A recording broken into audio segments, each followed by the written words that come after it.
ధీమా న్యూస్ కి స్వాగతం। ఈ రోజు వార్తల్లోని ముఖ్యాంశాలు మీకోసం। ట్రూ ఆఫ్ ఛార్జీల పేరుతో వేయబోతున్న మరో 12,717 కోట్ల విద్యుత్ బాధలు ఉపసంహరించుకోవాలి। సిపిఎం రాష్ట్ర కార్యదర్శి వర్గ సభ్యుడు బాబురావు। చోరీకి పాల్పడిన నిందితుడు అరెస్టు। నిందితుడి నుండి 9,25,000 విలువ గల 9 తులాల బంగారం, 50 తులాల వెండి, ₹1,00,000 నగదు స్వాధీనం। దుగ్గలి మండలాన్ని కరువు మండలంగా ప్రకటించాలి। 13 చెరువులకు హంద్రీనివా ద్వారా నీళ్లు నింపి స్థానిక సమస్యలు పరిష్కరించాలని సిపిఎం పోరుబాట। వ్యాక్సిన్ పై అవగాహన ర్యాలీ నిర్వహించిన ఇండియన్ ఫార్మాస్యూటికల్ అసోసియేషన్।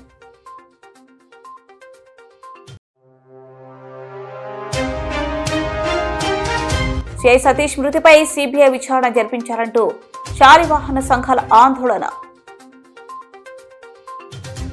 ఆంధ్రప్రదేశ్ విద్యుత్ నియంత్రణ మండలి చేపట్టిన ప్రజాభిప్రాయ సేకరణ సందర్భంగా ట్రూ ఆఫ్ ఛార్జీలు ఎలక్ట్రిసిటీ డ్యూటీ పేరుతో వసూలు చేసే విధానాన్ని రద్దు చేయాలని కోరుతూ సిపిఎం పార్టీ జిల్లా కమిటీ ఆధ్వర్యంలో ర్యాలీగా వెళ్లి ధర్నా నిర్వహించారు। అనంతరం చైర్మన్ విద్యుత్ నియంత్రణ మండలి ఆంధ్రప్రదేశ్ వారికి వినతి ఇచ్చారు। సిపిఎం జిల్లా కార్యదర్శి వర్గ సభ్యులు టి రాముడు అధ్యక్షతన జరిగిన ధర్నా కార్యక్రమాన్ని ఉద్దేశించి సిపిఎం రాష్ట్ర కార్యదర్శి వర్గ సభ్యులు సిహెచ్ బాబురావు మాట్లాడారు। 2025 నుంచి 26 సంవత్సరాలకు సంబంధించి ఆర్డర్ మరియు టారిఫ్ ప్రతిపాదనలపై పంపిణీ సంస్థల విద్యుత్ నియంత్రణ మండలి ద్వారా నోటిఫికేషన్లు విడుదల చేసిన సందర్భంగా మా అభ్యంతరాలను ఇప్పటికే ఆన్లైన్ ద్వారా తెలపడం జరిగిందని తెలిపారు। తాము అధికారంలోకి వస్తే విద్యుత్ భారాలను వేయము, స్మార్ట్ మీటర్లను పగలగొట్టండని ప్రచారం చేసి ఓట్లు దండుకున్న టీడీపీ కూటమి నాయకులు జగన్ తీసుకొచ్చిన విధానాలనే చాలా వేగంగా అమలు చేసి స్మార్ట్ మీటర్లను బిగించడం అమానుషమన్నారు। కార్యక్రమంలో సిపిఎం జిల్లా కార్యదర్శి వర్గ సభ్యులు పిఎస్ రాధాకృష్ణ, జి రామకృష్ణ, ఎండి అంజిబాబు, నారాయణ, ఓల్డ్ సిటీ కార్యదర్శి రాజశేఖర్, జిల్లా కమిటీ సభ్యులు అలివేరు, అరుణ, నగేష్, విజయ రామాంజనేయులు, గురుశేఖర్, నగర కార్యదర్శి వర్గ సభ్యులు సిహెచ్ సాయిబాబా, సుధాకరప్ప, ఆర్ నరసింహులు, షరీఫ్, అబ్దుల్ దేశాయ్, మండల కార్యదర్శి హుసేనయ్య, నగర నాయకులు రఫీ, రామకృష్ణ, డివైఎఫ్ఐ జిల్లా అధ్యక్షులు రాఘవేంద్ర తదితరులు పాల్గొన్నారు।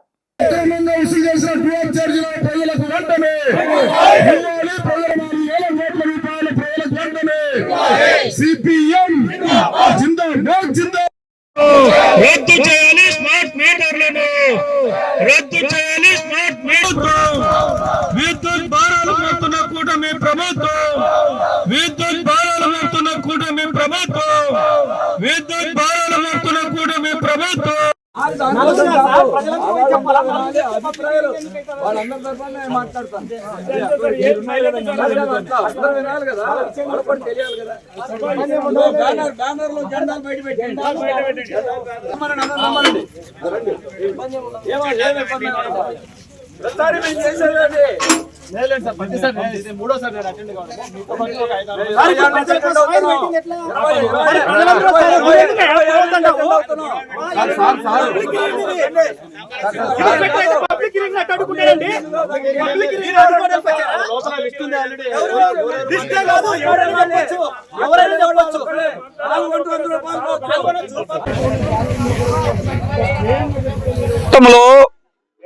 కరెంటు ఛార్జీల విషయంలో కూటమి ప్రభుత్వం మాట తప్పింది, మోసం చేసింది। మేము అధికారంలోకి వస్తే ఛార్జీలు పెంచము, తగ్గిస్తామని మాట చెప్పారు। కానీ 17 నెలల కాలంలోనే 15,485 కోట్ల రూపాయలు సర్దుబాటు ఛార్జీల పేరుతో భారం వేశారు। ఇప్పుడు అంతటితో ఆగకుండా ఈరోజు మళ్ళీ 2014 నుండి 19 వరకు వాడుకున్న 5 ఏళ్ల కాలానికి ఇంకొక 12,771 కోట్ల రూపాయల భారం వేయడానికి కత్తులు నూరుతున్నారు। ఇక్కడ రెగ్యులేటరీ కమిషన్ రబ్బర్ స్టాంప్ లాగా ఆమోద ముద్ర వేయడానికి తూతూ మంత్రంగా ఈ విచారణ చేస్తా ఉన్నారు। ఇదే కాదు, విద్యుత్ సుంకం పేరుతో భారం వేశారు। అంటే గత ప్రభుత్వంతో కూటమి ప్రభుత్వం పోటీ పడతా ఉంది। మరి 17 నెలల్లోనే 32,000 కోట్ల రూపాయలు వాళ్ళు వేసే భారాలతో కలుపుకుంటే అవుతుంది। 17 నెలల్లోనే 32,000 కోట్లు ఇస్తే 5 ఏళ్లలో 1,00,000 కోట్లు దాటిపోతాయి ఈ భారం। ఇది నమ్మక ద్రోహం। కేంద్రంలో బీజేపీ, రాష్ట్రంలో ఉన్న టీడీపీ, జనసేన, దానికి తోడు గతంలో అవినీతి జరిగింది, అక్రమాలు జరిగినాయని చెప్పారు. చంద్రబాబు నాయుడు గారు శ్వేతపత్రం విడుదల చేశారు విద్యుత్ మీద. ఏ విచారణ ఎందుకు జరపరు? ఆ అవినీతిని మీరు కప్పిపుచ్చుతున్నారా? అవినీతిలో మీరు వాటాలు పుచ్చుకుంటారా? అందుకే బడా కార్పొరేట్ కంపెనీలైన అదాని, రాష్ట్రంలో షిరిడి సాయి ఎలక్ట్రికల్స్ లాంటి కార్పొరేట్లకు దాసోహమని సామాన్యుని నెత్తిన భారాలేసి ప్రజల జేబులు ఖాళీ చేస్తా ఉన్నారు. తప్పుడు ఒప్పందాలు చేసుకున్నారు, అక్రమ ఒప్పందాలు జరుగుతున్నాయి, అవినీతి ఒప్పందాలు జరుగుతున్నాయి. గతంలో స్మార్ట్ మీటర్లు పెడితే పగలగొట్టండి అని లోకేష్ గారు పిలిపించారు. పగలగొట్టమని వాళ్ళు ఎందుకు?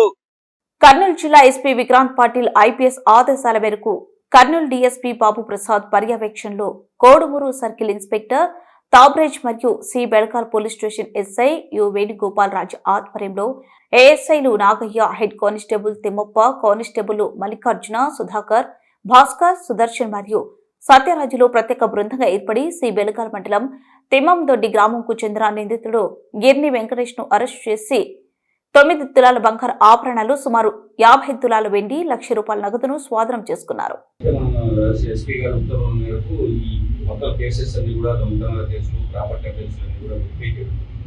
దాంట్లో వెరిఫై చేస్తున్నప్పుడు ఈ కేసు కూడా పెండింగ్ కేసు ఉంటే దాన్ని ఇమీడియట్ గా మన కోడుమూరు సిఐ గారు కంప్లైంట్ గారు, తర్వాత కొత్తగా వచ్చిన ఎస్ఐ గారు స్పెసిఫిక్ ఇంట్రెస్ట్ తీసుకునేసి ఈ కేసు ఏంటి, ఎవరు చేస్తుండొచ్చు అని చెప్పేసి అంతా వెరిఫై చేసి దగ్గరలో ఉన్న సిసి ఫుటేజ్, తర్వాత పాత న్యూస్లు వాళ్ళందరూ కూడా వర్కౌట్ చేస్తున్నారు. ఈ అప్పీల్ అయిన గిరి వెంకటేష్ అతనికి కంప్లైంట్ సమీపంలో అతను కొన్ని చోట్ల ఐడెంటిఫై కావడం జరిగింది అనుమానాస్పద పరిస్థితులు. ఇమీడియట్ గా ఈ విషయంలో వెరిఫై చేసుకునేసి అతన్ని పికప్ చేసుకుంటే అతని దగ్గర కేసులో ప్రాపర్టీలో మొత్తం పోయిన బంగారు, వెండి సామాన్లతో పాటు క్యాష్ దాదాపు ₹1,00,000 వరకు క్యాష్ కూడా ఇంటాక్ట్ గా దొరకడము, దాన్ని ఇమీడియట్ గా రికవర్ చేసి వాళ్ళ తీసుకొచ్చి కేసు అరెస్ట్ చేయడం జరిగింది. ఈ ప్రాపర్టీ ఇమీడియట్ గా కోర్టుకు పంపిస్తూ ఎవరైతే రాసినారో ఫిర్యాదుదారున్నారో వాళ్ళకు పొడుగా ఇవ్వడం జరుగుతుంది. అట్లాగే ఈ అప్పీల్ కూడా ఇవాళ ఈనాడు కూడా పంపించడం జరుగుతుంది. ఇతని మీద ఏమైనా పాత కేసులు ఉన్నాయా, ఇంకా ఇటువంటి వాళ్ళు దీంట్లో ఇతని అసోసియేట్స్ ఉన్నాయి, ఈ కోణాల్లో కూడా దర్యాప్తు జరగాల్సిందిగా చెప్పడం జరిగింది. అట్లాగే మిగతా ప్రాపర్టీ అఫీస్ లో కూడా ఏముండదు, ఇంకా అన్ని కూడా చెక్ చేయించడం జరుగుతుంది. దుగ్గలి మండలాన్ని కరువు మండలంగా ప్రకటించాలని మండలంలోని 13 చెరువులకు హంద్రినివా ద్వారా నీళ్లు నింపి రైతులకు పంట కాలువల ద్వారా నీరు అందించాలని కోరుతూ సిపిఎం మండల కమిటీ ఆధ్వర్యంలో జీపు జాతరను నిర్వహించారు. దుగ్గలి మండల కేంద్రంలోని జిల్లా పరిషత్ హై స్కూల్ వద్ద మొదలైన జీపు జాతరను సిపిఎం జిల్లా కార్యదర్శి వర్గ సభ్యులు ఎండి ఆనందబాబు, మాజీ ఎమ్మెల్యే ఈశ్వర్ రెడ్డి కుమారుడు భాస్కర్ రెడ్డి జెండా ఊపి ప్రారంభించి మాట్లాడారు. సిపిఎం మండల కార్యదర్శి శ్రీరాములు అధ్యక్షతన జరిగిన జాత కార్యక్రమాన్ని ఉద్దేశించి వారు మాట్లాడుతూ మండలంలో ఎక్కడ లేని విధంగా 54 గ్రామాలు ఉన్నాయని, ప్రజల సమస్యలు పరిష్కరించడంలో పాలకులు నిర్లక్ష్య ధోరణి స్పష్టంగా కనబడుతుందన్నారు. సమస్య పరిష్కారానికి మండలంలో 13 చెరువులున్న వాటిని హంద్రినివా ద్వారా నింపి పంట కాలువలు తీసి రైతులకు నీళ్లివ్వాలన్న ప్రాథమిక జ్ఞానం కూడా పాలకులకు లేకుండా పోయిందన్నారు. ఎర్రగుడి గ్రామంలోని ప్రజలు ఏకంగా జాతతో కలిసి తమ రోడ్డు గొంత పూడ్చాలని కోరుతూ ఎర్రగుడి ఈశ్వర్ రెడ్డి స్తూపం ముందు రోడ్డుపై అరగంట పాటు రాస్తారోకో నిర్వహించారు. జాత Tuggali, Jonnagiri, Japlathanda, Lakshmithanda, Girigitla, Pagidirai, Erragudi, Upparapalli, Gollavanipalle, Chinnapalle, Ramalingapalle, centre X road, Rampalle తదితర గ్రామాల గుంట సాగింది. ఆయా గ్రామాల్లో జరిగిన సభలను ఉద్దేశించి సిపిఎం మండల నాయకులు కొండారెడ్డి, రంగస్వామి, రంగరాజు, గంగాధర్, శ్రీను, నారాయణస్వామి, ఆంజనేయులు, శ్రీకాంత్ తదితరులు పాల్గొని మాట్లాడారు.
నశించాలి.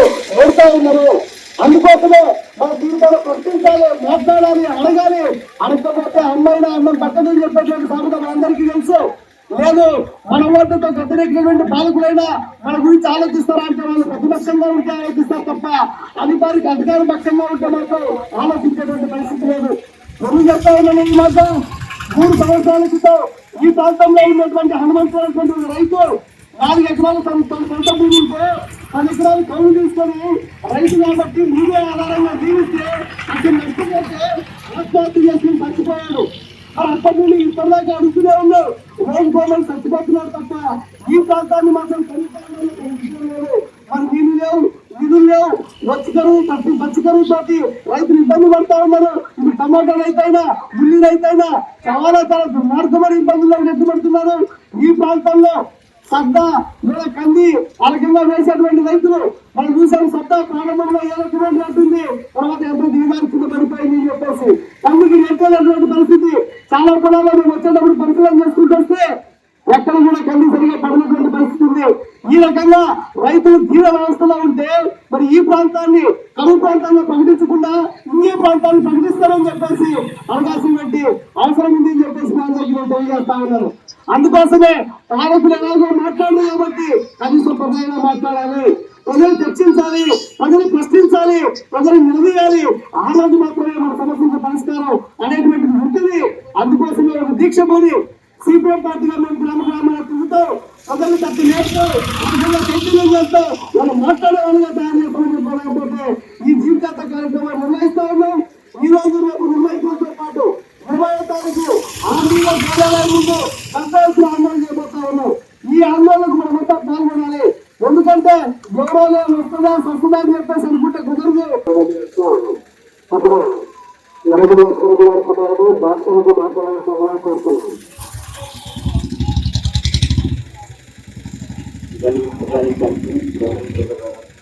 ఈరోజు పెట్టడానికి కారణం సంవత్సరానికి 9 మండలం కరువు కారణాలతో అల్లాడిపోతుంది. ఈరోజు కర్నూలు జిల్లా పశ్చిమ ప్రాంతం పూర్తి కరువుతో నిలమై రైతులు ఆత్మహత్య చేసుకునే పరిస్థితులు దాపరించింది. ఎందుకు ఈ పరిస్థితి? సంవత్సరం మొత్తం కరువు ఇదే విధంగా రైతులు కరువుతో బాధపడుతూనే ఉన్నారు. మేము చెప్తున్నాము, అయ్యా ఇక్కడ కర్నూలు జిల్లాలో లేనటువంటి చెరువులు ఇక్కడ ఉన్నాయి. 9 మండలంలో ఈ చెరువులన్నింటికి నింపి చేసి రైతాంగాన్ని నీ సాగునీటి సమస్యని తాగునీటి సమస్యని పరిష్కారం చేయండి అని ప్రభుత్వాన్ని 10 సంవత్సరాల నుంచి నిలదీస్తున్నారు. కానీ ప్రభుత్వానికి అప్పటికప్పుడు ఏదో జనంపల్లి వరకు పైప్ లైన్ తీసుకొచ్చారే తప్ప వాటి నుంచి మరి బ్రేక్ పడి చెరువులు నింపే కార్యక్రమాన్ని చేపట్టడం లేదు. కొత్తగా ఈరోజు గిరిజనులు 110 ఎకరాలు కూడా తీసుకొచ్చారు. దాంట్లో డ్యామ్ నిర్మించినట్టు అప్పట్లో ఎమ్మెల్యే ఈశ్వరి గారు మదంలో డ్యామ్ నిర్మించారు. అట్లా ఆ విధంగా నిర్మిస్తే రైతాంగం కూడా సాగునీటికి Indian pharmaceutical association Kurnool local branch ఆధ్వర్యంలో నేషనల్ ఫార్మసీ వ్యాక్సినేషన్ పై అవగాహన ర్యాలీని Chinnatekur CS pharmacy college of pharmacy principal P Ravi Prakash పాల్గొని ప్రారంభించారు. నేషనల్ ఫార్మసీ వ్యాక్సినేషన్ పై అవగాహన చేస్తూ కర్నూలు కలెక్టరేట్ నుండి జిల్లా పరిషత్ వరకు ర్యాలీ చేపట్టారు. ఈ సందర్భంగా కాలేజీ ప్రిన్సిపల్ రవి ప్రకాష్ మాట్లాడుతూ రోగ నివారణ కోసం వ్యాక్సినేషన్ ను వినియోగించుకోవాలని, వ్యాక్సిన్ రూపకల్పనలో పరిశోధనలో ఫార్మసీ ముఖ్య పాత్ర ఉంటుందన్నారు. ఈ సేవల గురించి ప్రజలకు తెలియచేయడానికి ర్యాలీతో అవగాహన కల్పించామన్నారు. కార్యక్రమంలో ఫార్మసీ సిబ్బంది, కాలేజీ విద్యార్థులు పెద్ద ఎత్తున పాల్గొన్నారు.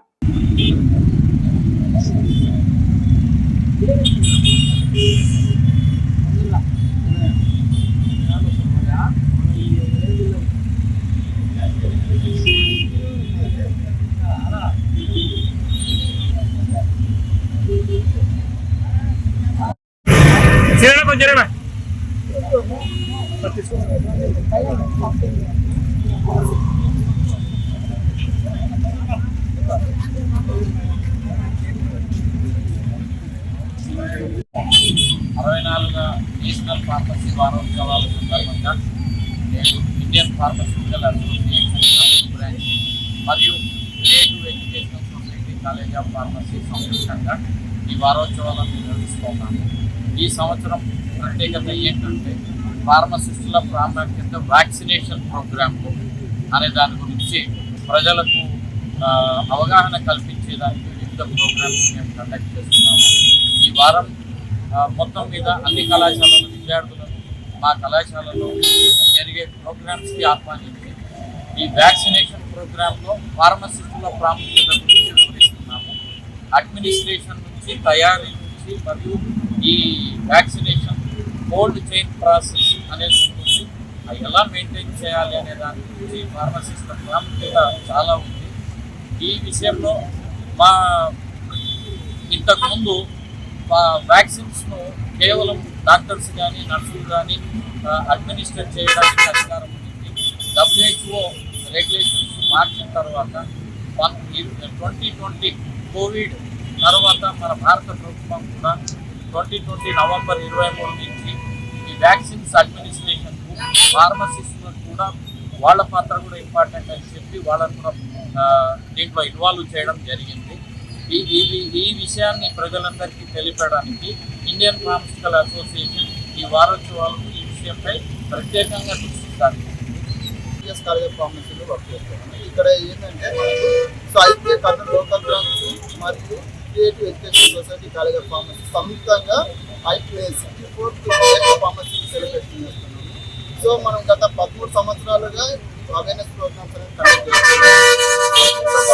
ఇప్పుడున్న థీమ్ ఏంటంటే తిరుమల పరకామణి కేసులో ఫిర్యాదుదారుగా ఉన్న కర్నూలు సిఐ సతీష్ మృతి విషయంలో సిబిఐ ద్వారా సమగ్ర విచారణ జరపాలని డిమాండ్ చేస్తూ శాలివాహన కుమ్మరి సంఘాల ఆధ్వర్యంలో సోమవారం కర్నూలు కలెక్టరేట్ వద్ద నిరసన ర్యాలీ నిర్వహించారు. భారీ సంఖ్యలో సంఘ సభ్యులు యువత పాల్గొన్నారు. సతీష్ కు న్యాయం చేయాలి, సిబిఐ విచారణ తప్పదు అనే నినాదాలతో కలెక్టరేట్ ప్రాంగణం మారుమోగింది. నిరసనలో భాగంగా నేతలు పుల్లయ్య, వెంకట సుబ్బయ్య మాట్లాడుతూ సిఐ సతీష్ మరణం అనుమానాస్పద పరిస్థితుల్లో చోటు చేసుకోవడంతో నిజాలు వెలుగులోకి రావాలంటే సిబిఐ విచారణ తప్పనిసరి అని జోరుగా డిమాండ్ చేశారు.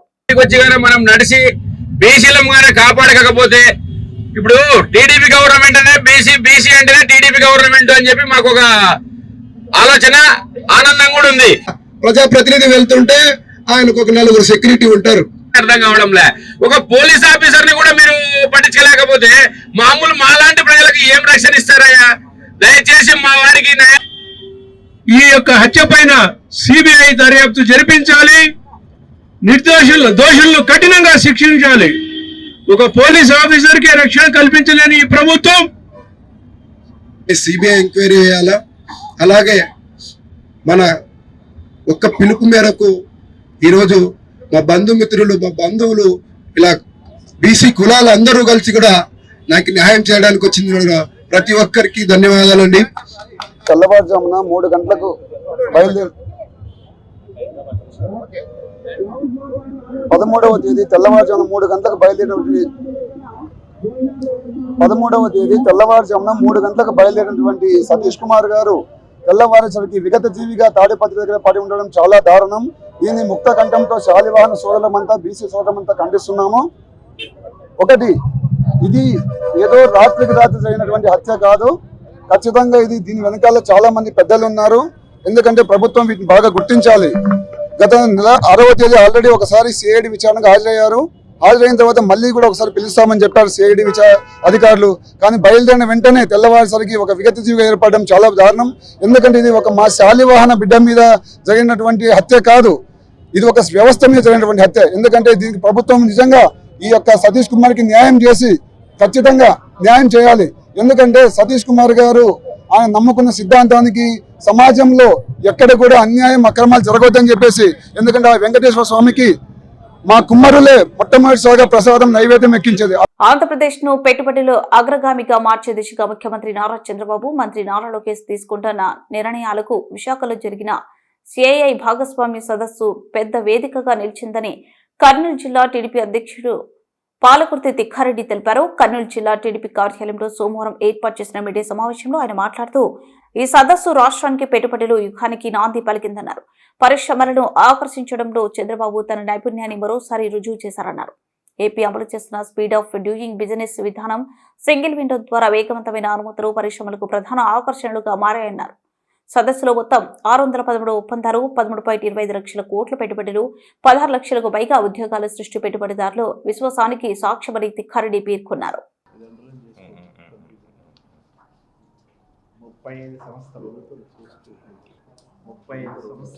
ఎవరు హత్య చేశారనే దాన్ని కూపీ లాగుతున్నారు. ఎక్కినావా లేదా ఇంకా జీపు రా గుడ్ బాయ్. ఈ ప్రెస్ మీట్ యొక్క ముఖ్య ఉద్దేశం ఏమంటే శుక్ర శనివారాలు విశాఖపట్నంలో మన ముఖ్యమంత్రి చంద్రబాబు నాయుడు గారు, మా యువనేత, మా భవిష్యత్తు నాయకుడైనటువంటి లోకేష్ గారు సమక్షంలో మన ప్రభుత్వం నిర్వహించినటువంటి సిఐఐ సమ్మిట్, అంటే మా రాష్ట్రంలో పెట్టుబడులు పెట్టేదానికి రండి, మమ్మల్ని నమ్మండి, పరిశ్రమలు పెట్టండి అని చెప్పి చంద్రబాబు నాయుడు గారు పిలుపు మేరకు దాదాపుగా 613 ఒప్పందాలు జరిగాయి. అందులో 13,25,716 కోట్ల పెట్టుబడులు వచ్చాయి. అందుకు ప్రత్యక్షంగా 16,13,188 ఉద్యోగాలు వచ్చాయి. ఇది ఎంతో శుభపరిణామం. మనం బాగా వెనుకబడినటువంటి ఆంధ్రప్రదేశ్కు ముఖ్యంగా 3 భాగాలుగా, అంటే రాయలసీమ అయితేనేమి, అటు కోస్తాంధ్ర అయితేనేమి, ఇటు ఈ 3 రాష్ట్రాలకు కూడా కరెక్ట్గా సమానంగా వచ్చేటట్లు తీసుకురావడం అనేది జరిగింది. ఇందుకు యువ నాయకుడు లోకేష్ గారికి అయితేనేమి, చంద్రబాబు నాయుడికి కర్నూలు జిల్లా ప్రజల తరఫున, ఉమ్మడి కర్నూలు జిల్లా ప్రజల తరఫున అందరూ కూడా మేము ఎంతో ముఖ్యంగా ధన్యవాదాలు తెలియజేస్తా ఉన్నాం. ఎందుకంటే అసలే రాయలసీమలో పెట్టుబడి పెట్టాలి అని అంటే ఒకప్పుడు చాలా భయభ్రాంతులకు గురయ్యే పరిస్థితి. ఈరోజు చంద్రబాబు గారిని, స్థిరమైనటువంటి నాయకత్వాన్ని, మా లోకేష్ గారిని నమ్మి ఈరోజు వస్తూ ఉన్నాయి. ముఖ్యంగా కర్నూలు జిల్లాకు మరి ఈ పెట్టుబడుల్లో భాగంగా ఇప్పుడు పెట్టినటువంటి పెట్టుబడుల్లో దాదాపుగా రిలయన్స్ అయితేనేమి, లేక మన సీఎం గారు అయినటువంటి నారా చంద్రబాబు నాయుడు గారు, లోకేష్ గారు ఎంతో కృషి చేస్తున్నారు. రాష్ట్రాన్ని అభివృద్ధి పరిచేందుకు, రాష్ట్రంని మన దేశంలోని అగ్రపథంలో నిలపడానికి ఎంతో అభివృద్ధి చేస్తున్నటువంటి వ్యక్తులు ఎవరైనా ఉన్నారంటే చంద్రబాబు నాయుడు గారు. కాబట్టి మన జరిగిన సమ్మిట్లో విశాఖపట్నంలో 600 కర్నూలులో ప్రభుత్వ ఉద్యోగుల రాష్ట్ర ప్రభుత్వంపై ఆందోళన వ్యక్తం చేస్తున్నారు. కర్నూలు బీకాం ప్రభుత్వ క్వార్టర్స్ లో నివాసం ఉంటున్న ఉద్యోగులను ఖాళీ చేయాలంటూ ప్రభుత్వ అధికారులు ఒత్తిడి చేయడం పట్ల ఉద్యోగులు, వారి కుటుంబ సభ్యులు మండిపడ్డారు. ప్రభుత్వ క్వార్టర్స్ లో ఉన్న తమను తక్షణమే ఖాళీ చేయాలంటే తాము ఎక్కడికి వెళ్లాలంటూ వారు వాపోతున్నారు. గత 30 ఏళ్లుగా నివాసం ఉంటున్న తమకు అన్ని సదుపాయాలు కల్పించకపోయినా తమ సొంత ఖర్చులతో ప్రభుత్వ క్వార్టర్స్ ను మరమ్మతులు చేసుకుని నివాసం ఉంటున్న తమను ప్రభుత్వం ఖాళీ చేయాలని ఆదేశాలు జారీ చేయడం ఏంటని వారు ప్రశ్నిస్తున్నారు. ప్రస్తుతం విద్య అభ్యసిస్తున్న విద్యార్థులకు ఖాళీ చేయడంతో ఇక్కట్లు పడతారని, తమకు సమయం కేటాయించి అకాడమీ ఇయర్ పూర్తయ్యే వరకు సమయం ఇవ్వాలని వారు డిమాండ్ చేశారు.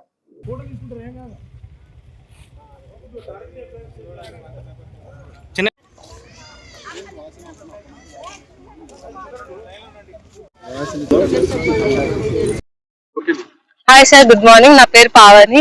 మా mother government employee, sub register office లో వర్క్ చేస్తారు. మేము ఉండే 5 years అవుతుంది.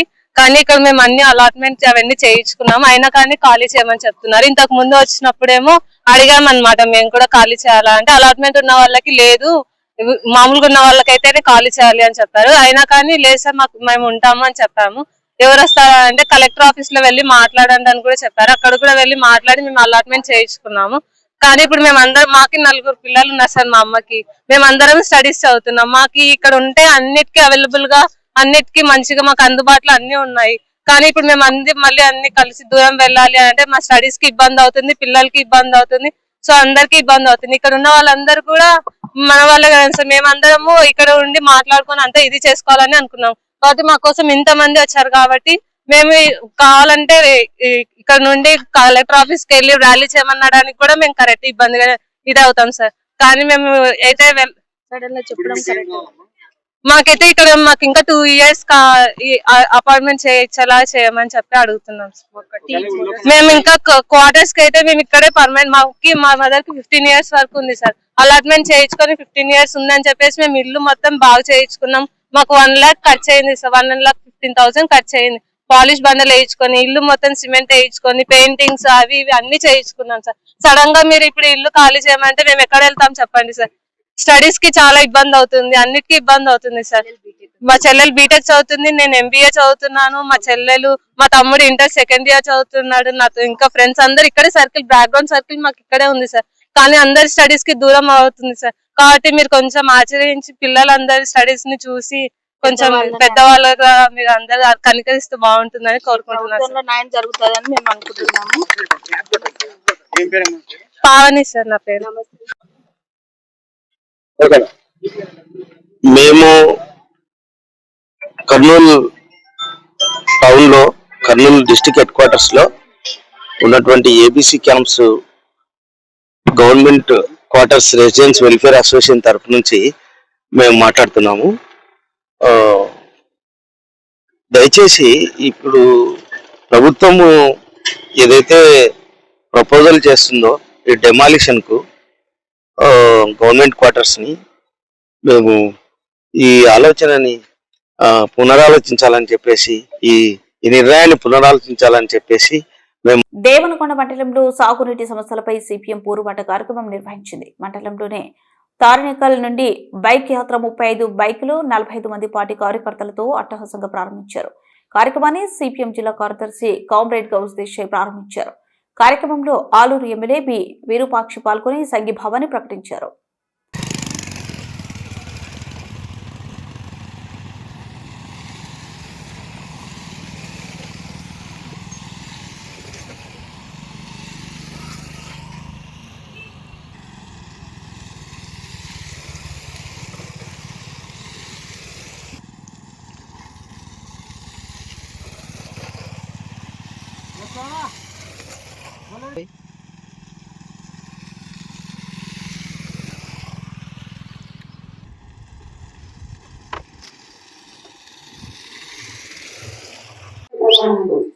అయ్యా 100 బాబు ఏమవుతుందో వంటకం మనకు మొత్తం కూడా ఒక పంట మొత్తం కొన్ని కాలాలు ఉన్నాయి. కానీ ఇక్కడ రాక నేను చెప్పడం లేదా ఉన్నతంగా ఈ పంటని సెలవుండి పండుకొని నుంచి దాని సామర్థ్యాన్ని పెంచి పండుకొని పంటకాలం పోతే ఈ ప్రాంతంలో 50,000 ఎకరాలు మొత్తం కూడా భూమి అవకాశం ఉంది. మరి ఎందుకు అర్థం చేయట్లేదు? కారణం తవ్వడానికి కూడా తప్పదని దర్శనం రాకుండా వెళ్తాను. అందుకోసమే ప్రభుత్వం వారు తప్పడం మార్గం లేదు. అందుకోసం రైతాంగాన్ని ఓట్లేకుండా పోతున్నాం. చక్కలు కొడుక అయ్యా లేకుండా అభివృద్ధి కోసం సాగుని ఏర్పడుతుంది.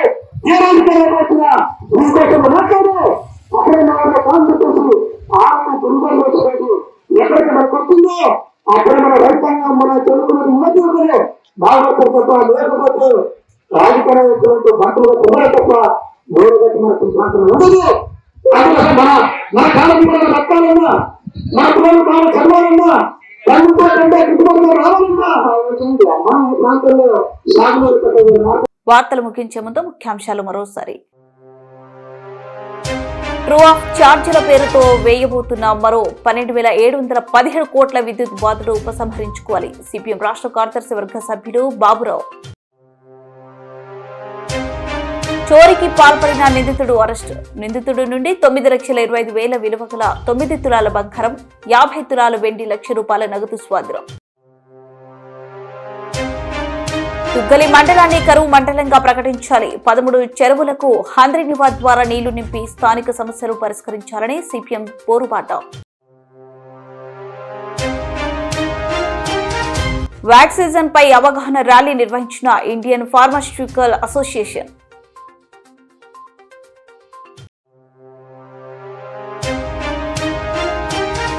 సిఐ సతీష్ మృతిపై CBI విచారణ జరిపించాలంటూ శాలివాహన సంఘాల ఆందోళన.